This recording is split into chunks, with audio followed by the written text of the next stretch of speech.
Jadi di zaman sekarang ini orang tua itu merasa ketika mereka sudah punya anak, maka waktunya mereka untuk belajar itu sudah Selesai. selesai. Nah, padahal tidak. Justru kita itu harus terus belajar. Apalagi eranya sekarang ini terus berubah. Makanya tadi kenapa kok banyak miskomunikasi antara orang tua dengan anak?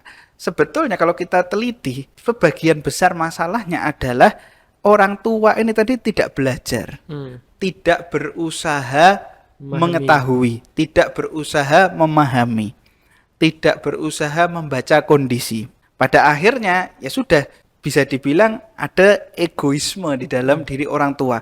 Saya kepengennya anak saya seperti ini. Kalau tidak gini, ya berarti anak saya salah. Berarti anak saya harus dihukum. Ya, berarti anak saya tidak berhasil dan lain sebagainya. Padahal tidak seperti itu gitu loh. Karena anak ini ya manusia bukan robot. Hmm. Mereka punya tantangan-tantangannya sendiri yang mungkin kalau kita ada di posisi mereka, ya kita belum tentu bisa juga menghadapi tantangan itu. Selain belajar memahami, orang tua ini juga harus belajar untuk disiplin. Mungkin sebelum punya anak, sholatnya 5 waktu tidak rajin. Setelah punya anak, kenapa kita tidak berusaha untuk lebih rajin sholat supaya jadi contoh buat anak? Kalau kita tidak pengen atau kita ini malas melakukan hal itu untuk diri kita, minimal kita jangan sampai malas melakukan hal-hal tersebut untuk anak kita, ya.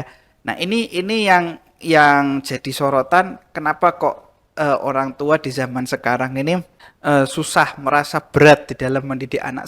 Sebetulnya ya tidak berat. Apalagi kalau kita ada di lingkungan seperti di Kota Solo ini. Hmm. Pengajiannya banyak, masjidnya Masya Allah makmur, ya kan.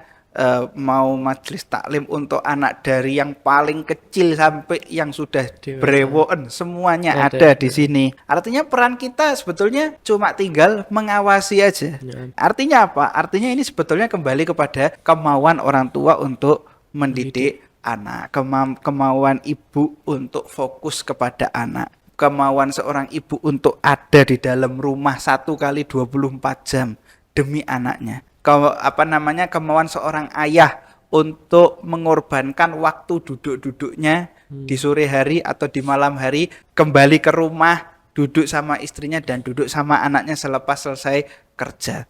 Nah, ini ya memang harus ada yang namanya paksaan untuk itu, sehingga kita akhirnya bisa mendidik anak dan keluarga kita dengan baik. Itu harus dilakukan sampai kapan ya? Sampai kita meninggal dunia, karena menjadi orang tua itu adalah tugas seumur hidup.